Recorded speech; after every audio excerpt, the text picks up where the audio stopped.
Boarding school अपने घर से दूर एक ऐसी जगह होती है जहां शायद कोई भी आपका अपना नहीं होता। इसी बीच अगर आपके साथ कोई अनहोनी हो जाए तो आप कहाँ जाएंगे?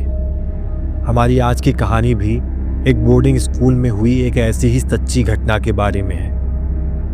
मुंबई में रहने वाले सिड और नेहा की शादी को 2 साल होने वाले थे।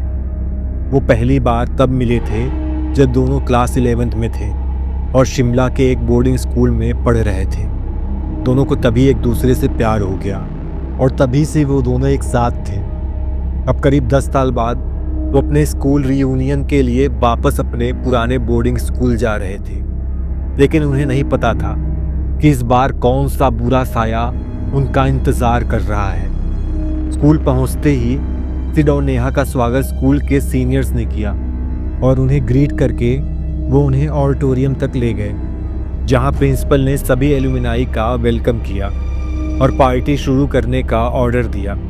सिड और नेहा को पार्टी में बहुत मज़ा आ रहा था।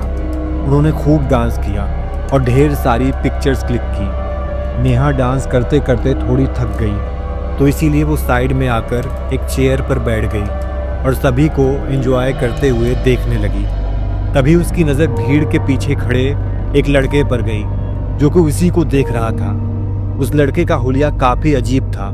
उसकी आंखों के नीचे काले धब्बे थे, स्किन पीली पड़ी हुई थी और चेहरे पर अजीब सी उदासी थी। नेहा को उस लड़के की शक्ल कुछ जानी पहचानी लग रही थी, मगर उसे ठीक से याद नहीं आ रहा था कि आखिर उसने उस लड़के को कहाँ देखा था। देखते ही देखते वो लड़का वहाँ से गायब हो गया। नेहा बेहद चौंक गई, उठ खड़ी हुई और हर तरफ उस लड़के को ढूंढने लगी। अचानक उसने देखा कि वो लड़का ऑडिटोरियम से बाहर निकल रहा था, तो नेहा ने भी उसका पीछा किया। पीछा करते करते नेहा अपने स्कूल के बेसमेंट की पुरानी आर्ट रूम तक पहुंच गई। जैसे ही वो अंदर घुसी, उसकी यादें ताज़ा हो गई। ये वही रूम था जहाँ सिड और नेहा अपनी क्लास बंक करके एक दूसरे से मिलने आया करते थे। नेहा वहाँ पड़ी चीज़ें देखने लगी। तभी आर्ट रूम का दरवाज़ा ज़ोर से खुद ब खुद बंद हो गया। नेहा थोड़ा घबरा गई। वो दरवाजे की ओर गई और उसे खोलने की कोशिश करने लगी। उसे उस रूम में अजीब सी घुटन होने लगी थी, जैसे किसी केमिकल की गंध उसकी नाक में चढ़ रही थी। तभी नेहा को किसी के रोने की आवाज़ आने लगी। वो आवाज़ें उसके पीछे से आ रही थी। वो पलटी और उसने देखा कि वही लड़का आर्ट रूम के कॉर्नर में बैठा रो रहा था। उसने अपना चेहरा अपने हाथों से छुपाया हुआ था। नेहा ये देखकर और ज़्यादा डर गई और वो दरवाजे को ज़ोर ज़ोर से नॉक करने लगी और चिल्लाने लगी। जब उसने दोबारा पीछे पलट कर देखा तो वो लड़का वहाँ नहीं बैठा था। वो दरवाजे की तरफ मुड़ी और तब जो उसके साथ हुआ, उसे देख उसकी रूह कांप गई। वो लड़का दरवाजे के ऊपर क्रॉल करता हुआ उसकी तरफ आ रहा था। उसका चेहरा बदलकर बेहद भयानक हो गया था। नेहा बहुत जोर से चिल्लाई और इतना डर गई कि वो अपना होश खो बैठी। नेहा वहीं बेहोश होकर नीचे गिर पड़ी। जब उसकी आंख खुली तो वो स्कूल के एक हॉस्टल रूम में थी और सिड उसके पास ही बैठा हुआ था। नेहा को बहुत तेज बुखार चढ़ा हुआ था।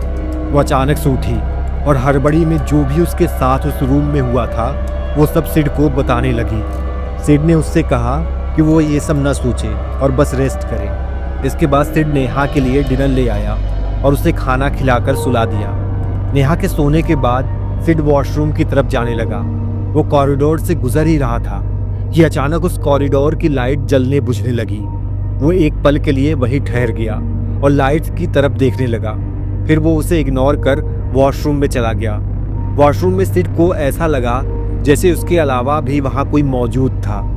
उसे एक अलग सी ठंडक महसूस हो रही थी। वो अपने हाथ धो रहा था जब वॉशरूम की लाइट भी अचानक जलने बुझने लगी। इस बार सिड थोड़ा सा सहम गया और जल्दी से वॉशरूम से बाहर निकलने लगा, मगर किसी अदृश्य शक्ति ने सिड को पीछे से बहुत जोर से खींचा और सिड दीवार से टकराकर जमीन पर गिर पड़ा। उसके सामने वही लड़का खड़ा था जो पहले नेहा ने आर्ट रूम में देखा था। उसे देखकर सिड की रूह कांप उठी और वो अचानक से बोल उठा, मोहन तुम। ये सुनते ही वो लड़का बहुत जोर से चीखा और उसने सिड का गला पकड़ लिया और उसे जोर जोर से दबाने लगा। सिड भी चिल्ला उठा। तभी वॉशरूम में हॉस्टल का वार्डन आ गया और उसने सिड को वॉशरूम में तड़पता हुआ पाया, लेकिन सिड के अलावा वॉशरूम में कोई नहीं था। वार्डन ने सिड को शांत कराया और उसे वापस उसके रूम तक ले गया, लेकिन जैसे ही वो दोनों उस हॉस्टल के रूम के अंदर घुसे, उनका दिल बुरी तरह दहल उठा। उन्होंने अपने सामने नेहा को पंखे से लटका हुआ पाया।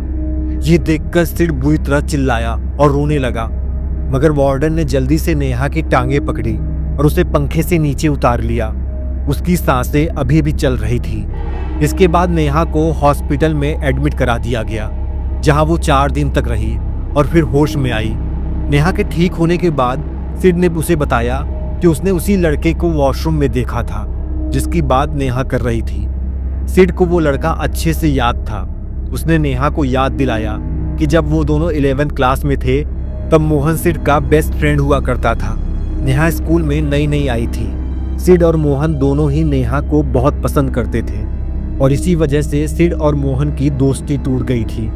सिड ने जल्द ही नेहा को डेट करना शुरू कर दिया था, मगर ये बात मोहन को बिल्कुल पसंद नहीं आई।